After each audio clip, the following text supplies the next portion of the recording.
அன்பில் ஆண்டவரே,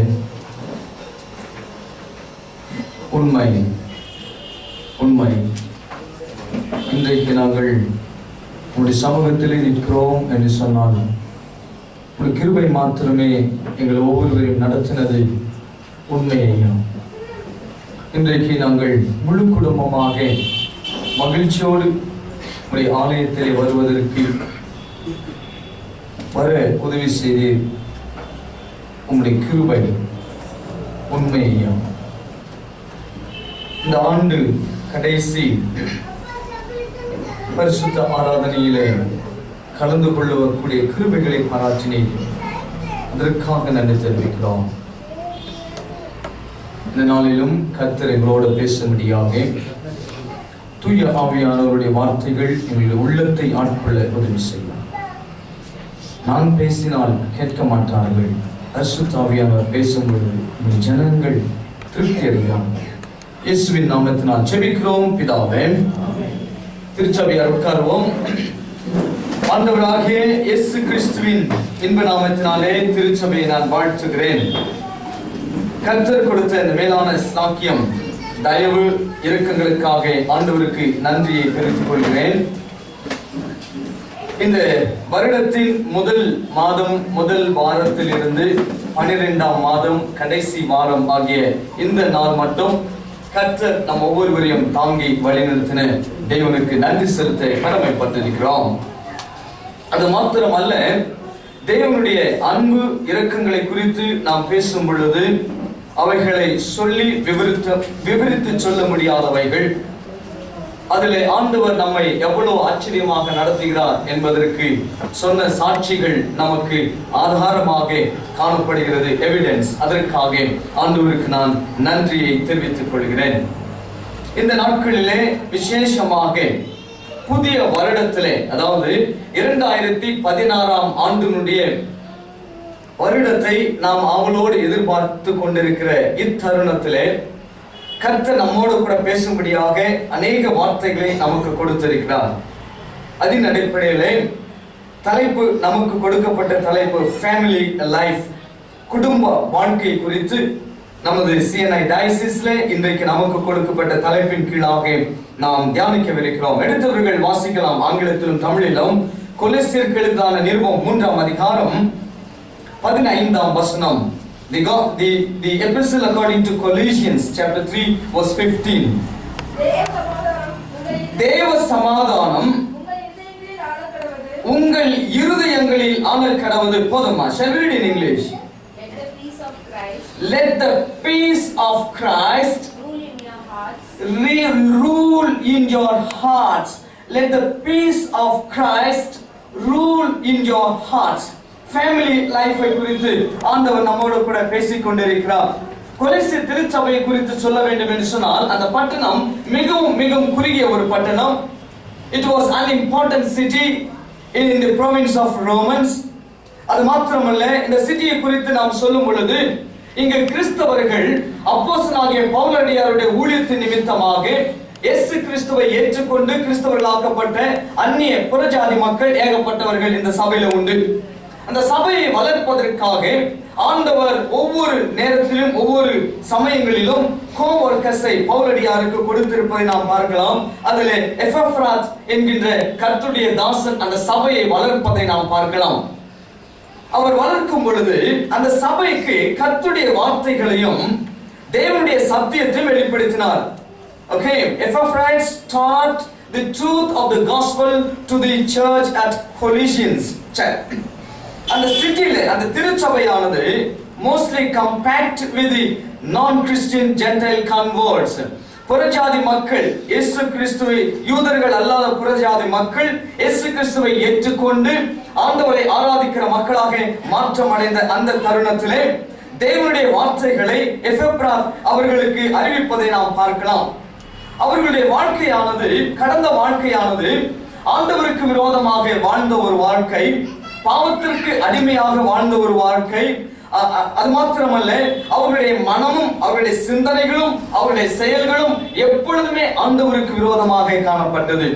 அப்படிப்பட்டவர்களை தேவன் சுவிசேஷத்தின் மூலமாக சந்தித்ததின் நிமித்தமாக அவர்களை என்ன செய்தார் என்று சொன்னால் கர்த்தருடைய ஆலயத்திற்கு நேராக அழைப்பதை இங்கு நாம் பார்க்கிறோம்.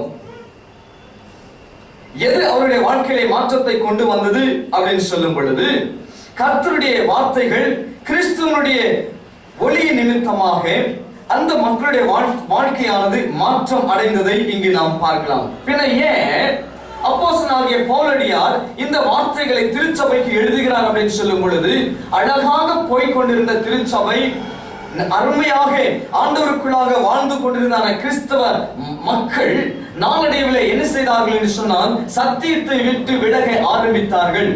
சத்தியத்தை விட்டு விலகுவதற்கு காரணமானவர்கள் யார்? What was the reason that they have mistracked from the gospel of the truth? Gospel of the truth. சத்தியத்தினுடைய வார்த்தைகள் இருந்து அவர்களை மிஸ்ட்ராக்ட் செய்தது என்ன அப்படின்னு சொல்லும் பொழுது, தவறான போதனைகள், wrong teaching injected in their hearts and mind. எனக்கு அருமையானவர்களே, உங்களையும் என்னையும் வேறு எதுவுமே திருப்ப முடியாது. If you heed to the wrong doctrines, wrong teachings, wrong advices, wrong suggestions, your family collapse. உங்களுடைய குடும்பம் நாசனம் அடைகிறது. நீங்கள் தவறுதலான ஒரு வார்த்தைகளுக்கும் ஆலோசனைகளுக்கும் நீங்கள் செவி சாய்க்கும் பொழுது உங்களுடைய குடும்ப வாழ்க்கையானது சின்ன பின்னமாக மாற்றம் அடைகிறது என்பதில் சந்தேகம் இல்லை. அந்த திருச்சபை மாறுதல் அடைவதற்கு காரணம் என்னவென்று சொன்னால், சரியான சத்தியத்தை விட்டு விலகி தவறுதலான சத்தியத்தை பிடித்துக் கொண்டது நிமித்தமாக தேவனுடைய ஸ்டாண்டர்டுடைய வாழ்க்கையிலிருந்து அவர்கள் படிப்படியாக குறைய ஆரம்பித்தார்கள். அவர்களுடைய வாழ்க்கை மாற்றம் அடைந்தது. அவர்களோடு பேசும் பொழுது அப்போஸ்தலனாகிய பவுலடியார் இந்த வார்த்தைகளை எழுதுவதை நாம் பார்க்கலாம்.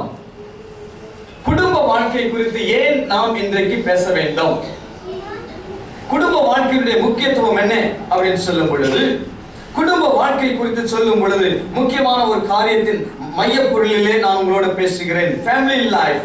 Christ is the meeting point. Christ is the meeting point. குடும்ப வாழ்க்கையில் கிறிஸ்து தான் சந்திக்கும் மையம் என்று பேசிக் கொண்டிருக்கிறேன். அப்ப குடும்ப வாழ்க்கை எதற்கு முக்கியத்துவம் வாய்ந்து கொண்டிருக்கிறது? இன்றைய திருச்சபைகளிலே நீங்களும் நானும் பார்க்கிற ஒரு காரியம், எல்லா திருமணங்களும் ஆலயத்திலே வைத்து நடைபெறுகிறது. ஆனால் அவர்கள் எங்கு விவாகரத்து வாங்கி கொண்டிருக்கிறார்கள் என்று சொன்னால், கோர்ட்ல போயிட்டு விவாகரத்து வாங்கி கொண்டிருக்கிறார்கள். அவர்களுடைய திருமணங்கள் கோர்ட்ல நடைபெறவில்லை. பெரும்பாலானவருடைய திருமணங்கள் பரிசுத்த ஆலயத்திற்கு நேராக தேவாதி தேவனுடைய சன்னிதானத்திலே கர்த்தருடைய ஊழியக்காரர்கள் மத்தியிலே பரிசுத்த சபையின் மத்தியிலே அவர்கள் இணைக்கப்பட்டதான ஒரு வாழ்க்கையை நாம் பார்க்கிறோம். ஆனால் இணைக்கப்பட்டவர்கள் நாளடைவிலே எங்கு அவர்களை பிரிக்கிறார்கள் என்று சொன்னால் கோர்ட். ஆகவே தான் இன்றைக்கு சில டயசிஸ்ல ப்ரீ மேரிட்டல் மேரேஜை குறித்து கவுன்சிலிங் ரொம்ப இம்பார்ட்டன்ட் சொல்கின்றார்கள். எனக்கு அருமையான தேவனுடைய திருச்சபையில் குடும்ப வாழ்க்கை அப்படின்னு சொல்லும் பொழுது ஆண்டவர் அதற்கு முக்கியத்துவம் கொடுக்கிறார். சரிங்களா? ஆண்டவர் அதற்கு முக்கியத்துவம் கொடுப்பதற்கு காரணம் என்னவென்று சொன்னால், குடும்ப வாழ்க்கை இல்லாமல் ஒருவன் ஆண்டவருக்கு பிரியமாக ஊழியம் செய்ய முடியாது. குடும்ப வாழ்க்கை இல்லாமல் ஒருவன் ஆண்டவருக்கு பிரியமாக தன்னுடைய தாளந்துகளை பயன்படுத்த முடியாது. குடும்ப வாழ்க்கை சரியில்லாமல் ஒருவன் ஒருத்தி கர்த்தருக்கு என்று சொல்லி ஆலயங்களை கட்டுவதில் பிரயோஜனம் இல்லை. குடும்ப வாழ்க்கை சரியில்லை என்று சொன்னால் அவர்கள் பேர் புகழோடு சமுதாயத்திலே வாழ்ந்தாலும் அவர்களுக்குரிய ஆசீர்வாதங்கள் அவர்கள் அடைவது இல்லை. ஆகவே ஆண்டவர் குடும்ப வாழ்க்கைக்கு முக்கியத்துவம் கொடுப்பதை நாம் பார்க்கிறோம். எனவே தான் கொலோசை திருச்சபைக்கு எழுதும் பொழுது அப்போஸ்தலனாகிய பவுலடியார் பரிசுத்த ஆவியானவரால் எழுதும் பொழுது, தேவ சமாதானம் உங்கள் இருதயங்களில் ஆளக் கடவது. Let the peace of Christ rule in your hearts அப்படின்னு சொல்கின்றார். அப்ப நான் பேசுகின்ற வார்த்தைகள், Christ is the meeting point. கிறிஸ்துவானவர் நீங்கள் உங்களுடைய வாழ்க்கையிலே சந்திக்கும் மையம் அப்படின்னு சொல்லி பேசு. ஏன் கிறிஸ்துவானவர் மையமாக காணப்படுகிறார்? Why Christ is the meeting point in your life அப்படின்னு சொல்லும் பொழுது, Christ is the center of life. கிறிஸ்துவானவர் நம்முடைய வாழ்க்கையினுடைய மையம். இரண்டாவதாக Christ is the center of mystery. கிறிஸ்துவானவர் ரகசியத்தினுடைய மையமாக காணப்படுகிறார். ரகசியங்களை வெளிப்படுத்துகிறவராக இங்கு காட்சியளிப்பதை நாம் பார்க்கலாம். அப்போ சென்டர் ஆஃப் லைஃப் அப்படின்னு சொல்லும் பொழுது கான்ஃப்ளிக்ட்ஸ், டிஃபிகல்டிஸ், troubles இவைகள் அனைத்தையும் நாம் சரி செய்து கொள்வதற்கு சென்டருக்கு போக வேண்டும். The center of life is God, Jesus Christ. The mystery, சில ரகசியங்கள் குடும்பத்தில் பிரச்சனைகளுக்கு நமக்கு புரியவே புரியாது.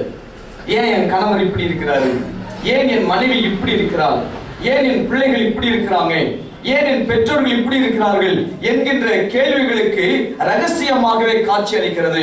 அவைகளுக்கு ஆண்டவர் ஒருவர் தான் மையமாக காணப்படும் பொழுது அவர் நமக்கு பதிலை கொடுக்கின்றார். அதை வாசிக்கலாம். கொலோசியருக்கு எழுதின நிருபம் 1:27, Colossians 1:27.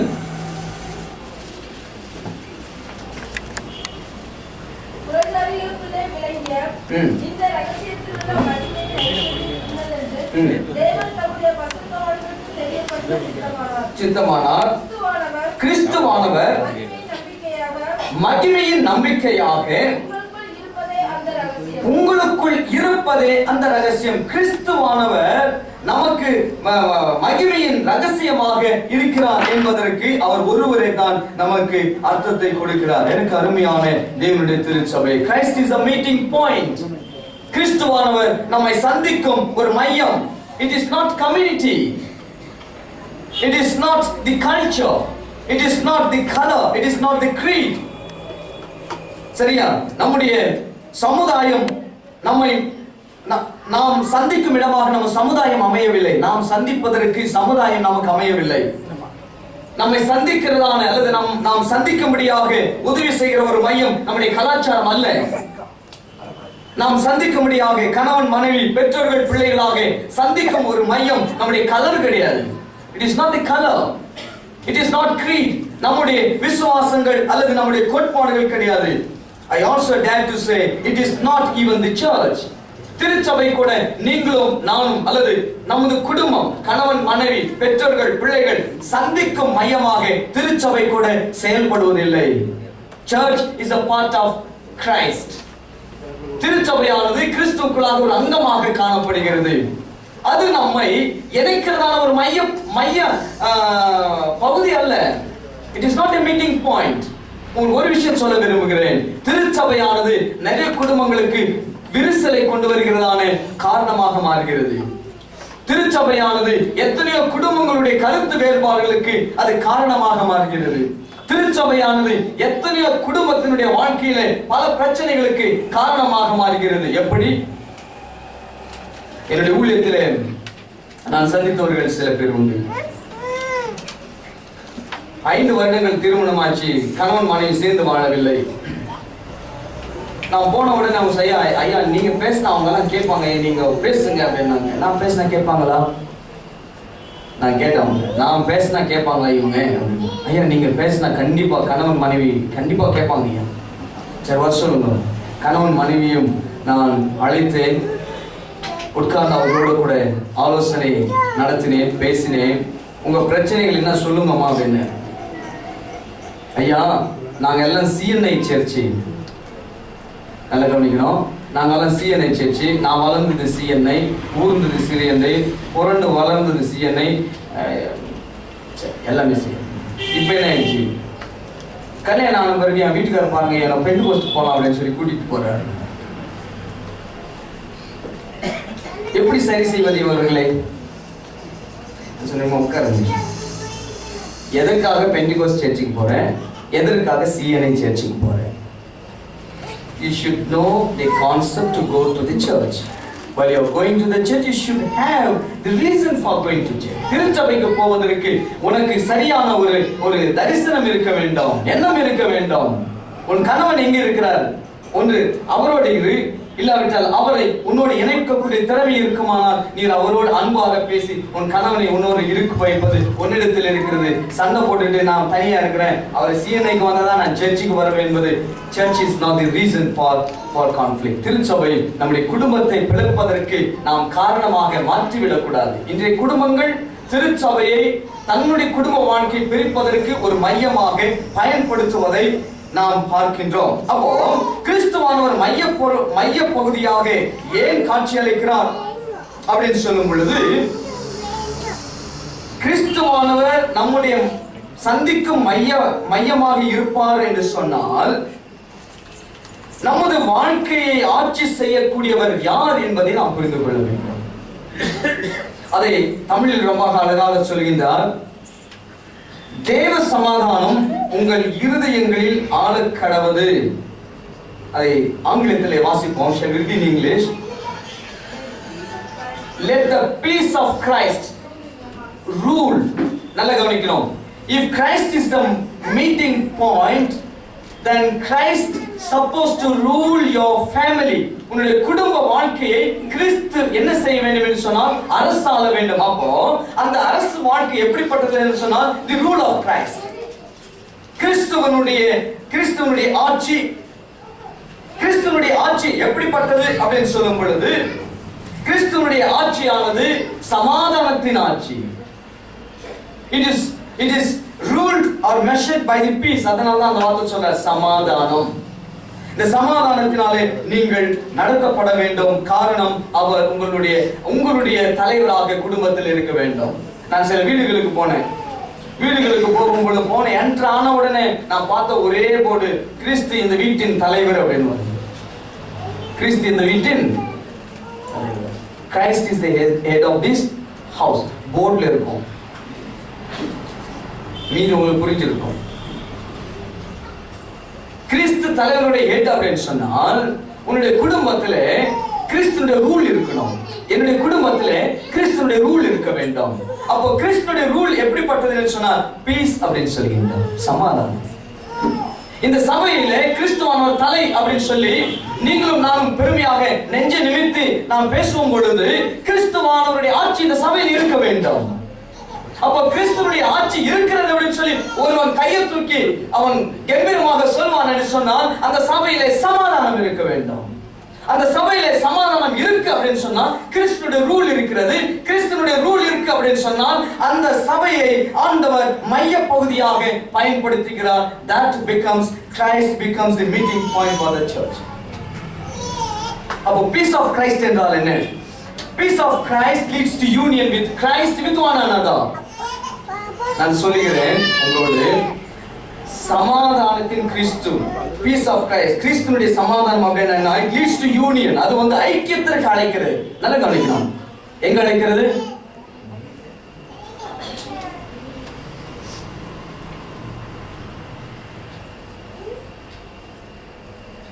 சமாதானத்திற்கு அழைக்கணும். சமாதானத்திற்கு அழைக்கும் பொழுது அது கிறிஸ்துவோடு சமாதானமும் மற்றும் ஒருவருக்கு ஐக்கியத்திற்கும் அது என்ன செய்கிறது? அழைக்கிறது. அதுதான் கிறிஸ்துவுடைய ஐக்கியம் அப்படின்னு சொல்லுகிறது. நான் ஒரு சில குடும்பங்களை பார்த்தேன். 50 வருஷம் ஆச்சு கல்யாணம் ஆகி, 70 வயசு 75 வயசு, சாப்பாடு போடு. யார் சொல்றாங்க? வயதானவர் சொல்கிறார் 75 80. சாப்பாடு போடு. உன் மக போடுவாங்க, உங்க மக போடுவாங்க, அப்படி இல்லைன்னா உங்க பேத்தி போடுவாங்க. 50 70 வயசுல மகன் தான் சாப்பாடு போடணுமா? பேத்தி தான் சாப்பாடு போடணுமா? மனைவி சொல்றாங்க கணவன் கிட்ட, ஐயா பிள்ளைகளுக்கு இதெல்லாம் தேவை இருக்கிறது, இதெல்லாம் சந்திக்கப்படணும். அவர் மேல பார்த்துட்டு இருப்பாரு, கவனிக்கவே மாட்டாரு. இந்த அம்மா ஒரே வெறிச்சது. குடும்ப வாழ்க்கை 50 வருடங்கள் ஆயிடுச்சு. அப்போ கிறிஸ்து அந்த இடத்துல என்ன செய்யவில்லை? 50 வருஷத்துல என்ன செய்யலை? இவங்களுடைய வாழ்க்கையில ஆட்சி செய்யவில்லை. அப்போ கிறிஸ்து ஆட்சி செய்வதற்கு என்ன செய்ய வேண்டும் சொன்னால் அவருடைய சமாதானம் நம்முடைய வாழ்க்கையில வர வேண்டும். நாம் அவரை சந்திக்கிற இடமாக இருக்க வேண்டும். அப்போ எங்க சந்திக்கிறோம்? மூன்றாவதாக the place of Christ. I said the peace of Christ. Then again I am telling the place of Christ. Place of கிறிஸ்துவுடைய place எங்கே? அவருடைய இடம், தங்கும் இடம் எங்கே? அதைத்தான் நீங்கள் வாசித்தீர்கள். என்ன வாசித்தீர்கள்? என்ன வாசிச்சீங்க? வாசிக்கமா? உங்கள் இருதயங்கள். The place of Christ is your heart. In your heart. உங்களுடைய இருதயம். ஏன் உங்களுடைய இருதயம்? இல்லம் சொல்லவில்லை. ஏன்னு சொன்னால் எல்லாவற்றையும் நடத்துகிறது உன்னுடைய இருதயம். It is the seat of your thoughts. It is the seat of your ideas. அந்த சீட்ல கிறிஸ்துவானவர் இருக்க வேண்டும். Then you will move your life like anything. அவர் இல்லை அப்படின்னு சொன்னா நீங்களும் நானும் குடும்ப வாழ்க்கை கண்டிப்பாக நடத்தி கொள்ளவே முடியாது. ஏன் சொல்றாருமா? எல்லா கிறிஸ்தவர்களும் எல்லா ஊழியர்களும் பரிசுத்தமா இருக்கிறாங்கன்றா கிடையாது. எல்லோருடைய வாழ்க்கையிலும் பிரச்சனைகளும் சூழ்நிலைகளும் சோதனைகளும் பிரச்சனைகள் இவை எல்லாவற்றையும் சந்திக்கும் பொழுது ஆண்டவர் சொல்கிறார், come back to the life. நீங்கள் மீண்டும் என்னுடைய வழிக்கு நீங்கள் வர வேண்டும் அப்படின்னு சொல்லும் பொழுது தேவ சமாதானம் உங்கள் இருதயங்களை ஆட வேண்டும் அப்படின்னு சொல்கிறார். எனக்கு அருமையான திருச்சபை. எத்தனை ஆண்டுகளாக உன் குடும்பத்தை ஆட்சி செய்தது என்ன? உங்கள் குடும்பத்தை நடத்தினது என்ன? புதிய வருஷத்திலே நாம் போகிறோம். இன்னும் சில நாட்கள், சில மணி நேரம் நாம் சிந்திக்க வேண்டியது, என் குடும்பத்தை பிரித்தது என்ன? என் மனைவிக்கும் கணவனுக்கும் பெற்றோர்களுக்கும் பிள்ளைகளின் பிரித்த வைத்தது என்ன? யார் ஆட்சி செய்கிறார்கள்? அப்போ அந்த ஆட்சியை யார் செய்தாங்க அப்படின்னு சொல்லி அந்த கொலோசி சபைக்கு அவர் சொல்லும் பொழுது 12ஆம் வசனம், சீக்கிரமா வாசிங்க. 12ஆம் வசனம், ஆகையால் நீங்கள் தேவனால் தெரிந்து கொள்ளப்பட்ட பரிசுத்தரும் பிரியர் அப்படின்னும் பொழுது ஆப்போசிட் என்னது? வாட் இஸ் ஆப்போசிட் ஆஃப் பிரியர்?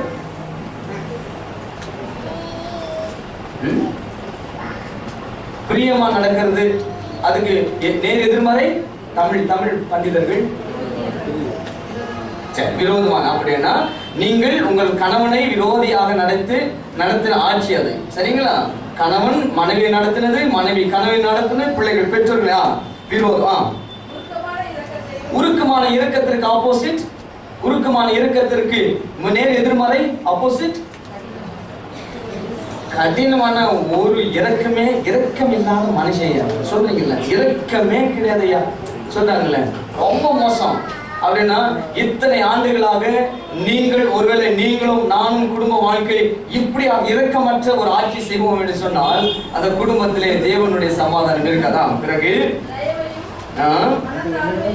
மனத்தாண்மை இல்லவே இல்லை. ஆட்சி செய்தது என்ன? உங்க அம்மா அவனுடைய ஃபேமிலியை குறித்து தான் பேசிக் கொண்டிருப்பீர்கள். அப்பா அவனுடைய ஃபேம், your father's fame. ஐயோ எங்க அப்பா ஆச்சா பூச்சா அப்படி இப்படி நாங்கெல்லாம் எப்படி இருந்தாங்க. அன்றைக்கு நீங்க ஜீரா ரைஸ் சாப்பிட்டு இருப்பீங்க, இன்னைக்கு நம்ம ரேஷன் ரைஸ் சாப்பிடுறோம். உங்க வீட்டுல ஜீரா ரைஸ் சாப்பிட்டது முக்கியம் கிடையாது. குடும்ப வாழ்க்கையில கணவனுடைய வாழ்க்கையோடு இணைந்து இருக்கும் பொழுது அவர் உங்களுக்கு ஜீரா ரைஸ் கொடுக்க முடியும். ரேஷன் ரைஸோட குடும்ப வாழ்க்கையை நடத்துங்க, பியூட்டிஃபுல்லாக இருக்கும் அப்படின்னு சொல்லியிருந்தார். பெருமையை ஒருபொழுதும் குடும்பத்தில் கொண்டு வராது. உன் தாமதங்களை குறித்து பேசாத, உன் வீட்டினுடைய பெருமையை குறித்து பேச, உங்க அண்ணனுடைய பெருமைகளை குறித்து பேசாத, உங்க அம்மாவுடைய பெருமைகளை உன் மனைவி கிட்ட பேசாத. நிறைய குடும்பங்களே சண்டை எங்க வரும்? மாமியார் நல்லவங்க தான், ஒரு சில காரணங்கள் இல்லை. இவன் தான் சொல்லுவான், எங்க அம்மா எப்படி தெரியுங்களா அப்படின்னா அவ்வளவுதான். எங்க அம்மா அந்த அம்மா எப்பவுமே மருமகன் நல்லா இருக்குன்னு சொல்லி இவன் தான் போட்டு வாங்குறது. எங்க அம்மா முன்ன மாதிரி கிடையாது. நான் எப்படா சொன்னேன்? நான் எப்படி அப்படி எப்போ சொன்ன? அந்த மாதிரி பிரச்சனைகளுக்கு காரணம் நீங்க. சாப்பிட்டுக்கிட்டே இருக்கும் பொழுது எங்க அம்மா மாதிரி டேஸ்ட் பண்ணேன் அப்படி நீங்க சோறு கொடுக்க மாட்டாங்க. ஒரு மாதிரி பட்ட தாய்மார்கள் தான் எனக்கு விடுதலை.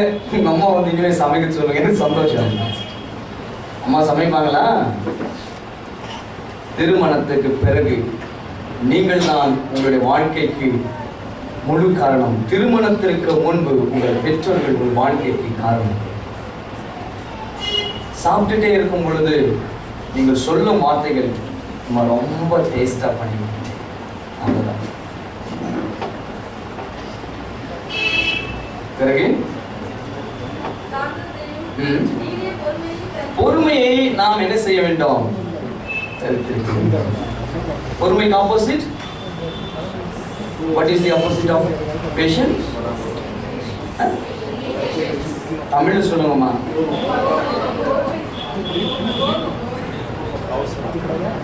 நம்ம தமிழ் வார்த்தையில போல இருக்கு. பொறுமைக்கு நேர் எதிர்மறை அவசரம். எல்லாத்துக்கும் என்னது? அவசரம், அர்ஜென்ட். பேஷன்ஸே கிடையாது. சரி, எனக்கு தமிழ் இன்விடேஷன் சொல்லுங்க. அவசரம், கரெக்ட். ஃபெவிகால் உங்களுக்கு தெரியுங்களா? ஃபெவிகால் என் மகன் என்கிட்ட வந்து டேடி ப்ராஜெக்ட் பண்ண, என்ன ப்ராஜெக்ட் பண்ணணும்னா சயின்ஸ் ப்ராஜெக்ட் பண்ணேன். அவள் கிட்டத்தட்ட 7வது படிக்கிறா. 7வது இது வரைக்கும் நான் ஒரு நாள் ப்ராஜெக்ட் வந்து நான் எடுக்கல. நீ பண்ணாத, நீயும் பண்ணிக்க, நான் பண்ண மாட்டேன். இல்லை டேடி, நெட்டில் பார்த்தா நெட்டில் ஒரு project hydraulic machine tree shifting அப்படின்னு சொல்லி ஒரு மிஷின் பண்ணுறான். அதுக்கு கிட்டத்தட்ட 12 சிரிஞ்சுகள், டியூப்ஸு எல்லாமே தேவை. நம்ம சபை மக்களோட பேசினா அவங்க கொண்டு வந்து கொடுத்தாங்க. அப்போ அதை வந்து ஒட்டுவதற்கு தேவையானது ஃபெவிகால். எல்லாமே ட்ரை பண்ணி எதுவுமே ஒட்டல. ஃபெவிகால் போட்டுட்டு ஒட்டிட்டு அப்படி போயிட்டு 1 மணி நேரத்துக்கு அப்படி வந்த பிறகு அது அந்த சிரிஞ்சு வந்து புஷ் பண்ணணும், உள்ளே போவோம். அதை வந்து மேலே லிஃப்ட் பண்ணோம், டிக் பண்ணோம். அந்த மாதிரி ஒரு சிஸ்டம் வீட்டில் இருக்கிறோம் பண்ணியிருக்கோம். ஃபெவிகால் கூட அதை ஒட்ட முடியல. எனக்கு ஒரே கோவம். திரும்ப நான் என்ன செஞ்சுட்டேன் அப்படின்னு சொன்னால் அந்த ஃபெவிகால் ஒட்டிட்டு திரும்ப நான் மேலே ஒரு பேண்டைட் போட்டேன். சரி, இப்போ ஒட்டியிருக்கோம் அப்படின்னு சொல்லி ஒரு 3 மணி நேரத்துக்கு பிறகு எடுத்த பிறகு பார்த்தா ஒரு 5 நிமிஷம் அதுக்கு பிறகு அப்படியே பிஞ்சிட்டு வருது. நான் கார்பெண்டர் கிட்ட போனேன். சார், நீங்கெல்லாம் ஒட்டும் பொழுது ஒட்டுது, இந்த டேபிள்ஸ்க்கெல்லாம் நிறைய ஃபெவிகால்லாம் போட்டிருக்கீங்க, இதெல்லாம் ஒட்டுது. நீங்க யூஸ் பண்ற ஃபெவிகால் வித்தியாசமானதா அல்லது நான் யூஸ் பண்ற ஃபெவிகால் சரியில்லாத? எது சொல்லுங்க, ஃபெவிகால் காட்டுங்க அப்படின்னு. உண்மை நடந்துச்சு. அவன் ஃபெவிகால் காட்டினாரு. ஃபெவிகால் ஸ்பெல்லிங் எல்லாம் படித்தேன். ஸ்பெல்லிங் எல்லாம் கரெக்டாக தான் இருக்கு. ஏன்னா சில நேரம் ஒரு எழுத்துல ஒரு டூப்ளிகேட் ஃபெவிகால் இருக்கு இல்லையா? அப்போ நான் நினச்சேன், ஓகே சரியான ஃபெவிகால் தான் அப்படின்னு சொல்லி. சார், இதே ஃபெவிகால் தான் சார், நான் வந்து ஒரு சிரிஞ்சு ஒட்டுறதுக்காக 2 நாளாக ட்ரை பண்ண ஒட்டலை அப்படின்னு. சார், அதுக்கு பொறுமை வேணும் சார். அதுக்கு என்ன வேணும்? ஆமா, சிரிஞ்சிக்கு பொறுமை வேணுங்களா? அவர் எனக்கு கற்றுக் கொடுத்த நேரம் என்ன அப்படின்னா 12 hours அப்படின்னு சொன்னார். You should wait for 12 hours to just stick the syringe on the cut table, the piece of wood. ஒரு சாதாரணமான சிரிஞ்சு ஒரு டேபிள்ல ஒட்டுறதுக்கு 12 மணி நேரம் வேணும் அப்படின்னா, எங்கேயோ பிறந்து வளர்ந்த நீங்கள் கணவன் மனைவியும் இணைய வேண்டும் அப்படின்னு சொன்னா எவ்வளவு நேரம் வேணும்?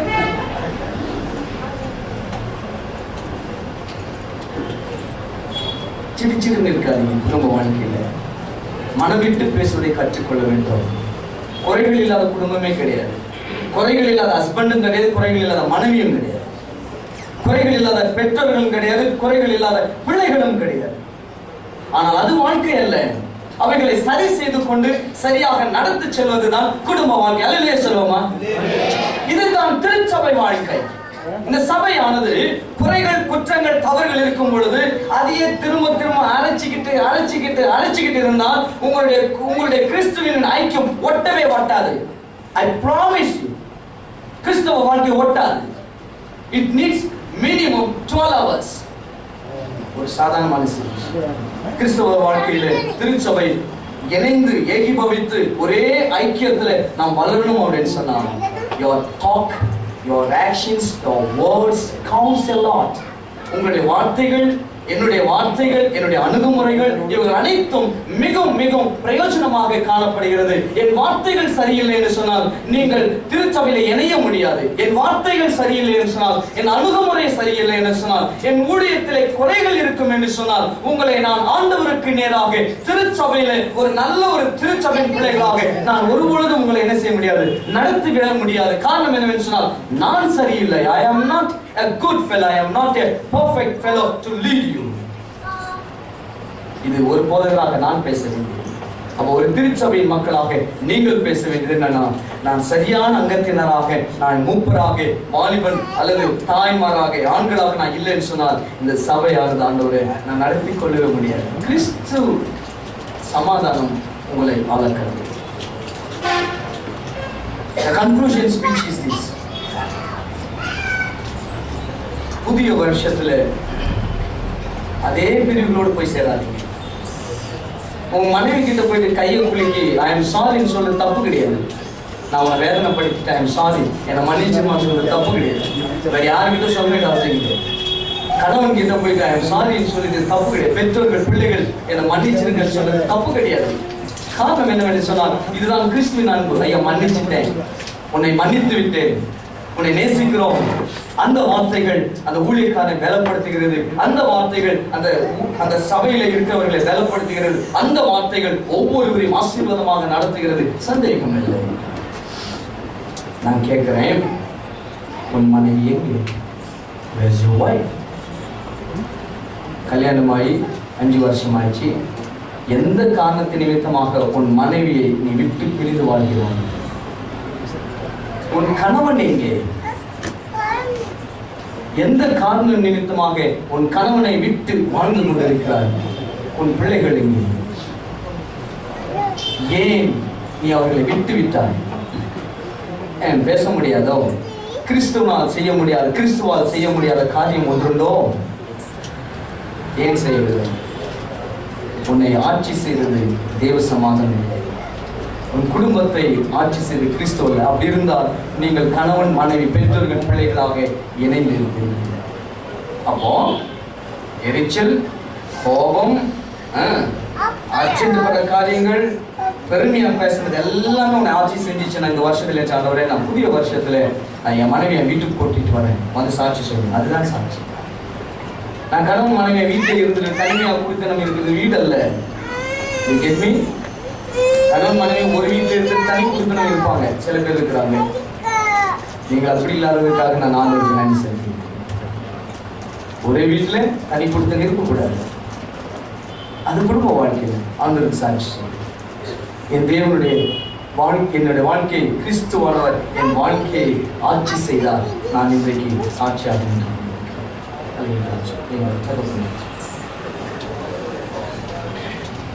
அடியனையும் சேர்த்து உங்களுடைய பிள்ளைகளோடு பேசின வார்த்தை. நாங்கள் குடும்ப வாழ்க்கையில சரியாக இருக்கணும் அப்படின்னு சொல்லி விரும்பி பிசாசானவன் பல போராட்டங்களை கொண்டு வருகிறான்.